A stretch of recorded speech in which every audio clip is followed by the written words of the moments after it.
And now we will go to the major classification of lipids, no? So we have here four: triglycerides, phospholipids, waxes, and steroids.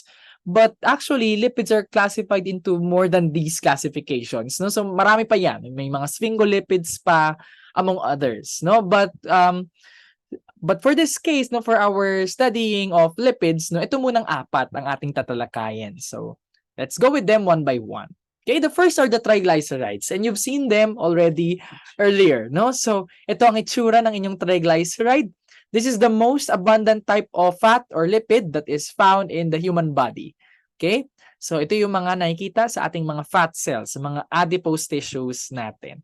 Okay, again, what they are made up of. So it's made up of 3 fatty acids, 1, 2, and 3. And they are bonded to the glycerol, particularly on their OH group, the hydroxyl group over here, no? And the bond between these two molecules, the glycerol and your fatty acid, is called an ester bond. So again, we have 3 ester bonds for every triglyceride. Okay, kaya siya triglyceride because tri means 3 and glyceride coming from the name of the glycerol. Okay, so 3 fatty acids inserted on a glycerol. Again, ang tawag sa mga bonds ay ester bonds, no? So, saan makikita mga triglycerides na ito? So, they're actually the main constituents of vegetable oil and fats in the meat. So, ay mga canola oil, coconut oil, 'di ba? Palm oil, and puro triglycerides yung laman noon, no? And then for the fats in the meat, ganun din naman, no? But we can expect, no, that in the fats in the meat, dahil solid 'yon, so puro siya saturated or unsaturated fat. It must be saturated, solid at room temperature. Pag vegetable oil, dahil liquid siya at room temperature, we can assume that it is made up of unsaturated fat. So, as you can see here, this one is a straight chain, thus it is a saturated fat. But if you will find kinks over here, tumatabingi na siya, then it becomes an unsaturated fatty acid. Huh? And one of the functions of your triglyceride would be energy storage. Again, it is used as an alternative like your carbohydrates, no? So, for energy. Okay, kapag wala ng carbohydrates, hindi yung pagkukunan na lang ng energy mo ay yung mga taba, 'di ba? So, triglycerides. Ayan. Okay, the second type of lipids will be your phospholipids, no? And we have discussed them a lot of times already in cell transport, no?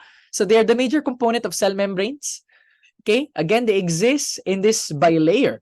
Okay, so we have non-polar tails that are 2 fatty acids. So this one is a fatty acid. Okay, this one fatty acid over here and this is one fatty acid. As you can see here, tingnan natin.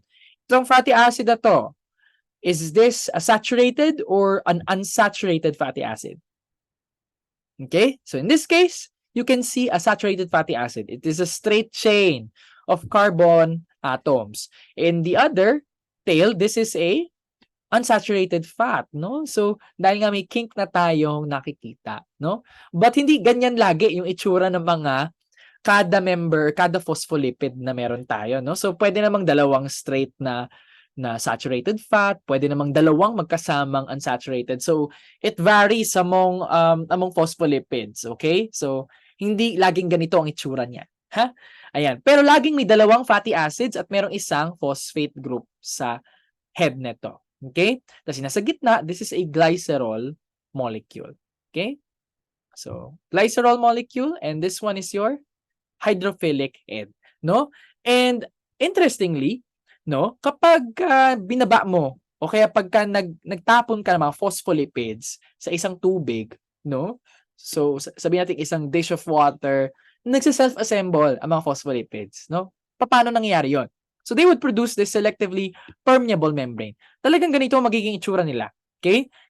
Yung mga phosphate groups nakaharap sa tubig, habang yung mga hydrophobic groups, mga tails, na puro carbon chain, ay nakaharap sa isa't isa, no? At hindi sa tubig. Bakit? Again, recall their characteristics and their interactions with water. Pag sinabing hydrophilic, it is attracted to water. Okay? So, lagit-lagi hanapin ng phosphate group ang mga tubig. Ang tubig or yung water molecules. No? Whereas, for your hydrophobic tails, your fatty acids, ang hanapin nila, hindi yung tubig. Ayaw nilang makita ng tubig. So, ang hanapin nila ang isa't isa na kapwa rin nilang hydrophobic. So, kaya sila nakatapat sa isa't isa. So, in this bilayer, your hydrophobic tails face each other. No, while your phosphate groups are facing always the water. No, this is the extracellular space. Tubig yan. It's a fluid. The lumen of the cell is also filled with water. Thus, attracted dyan ang iyong mga phosphate groups.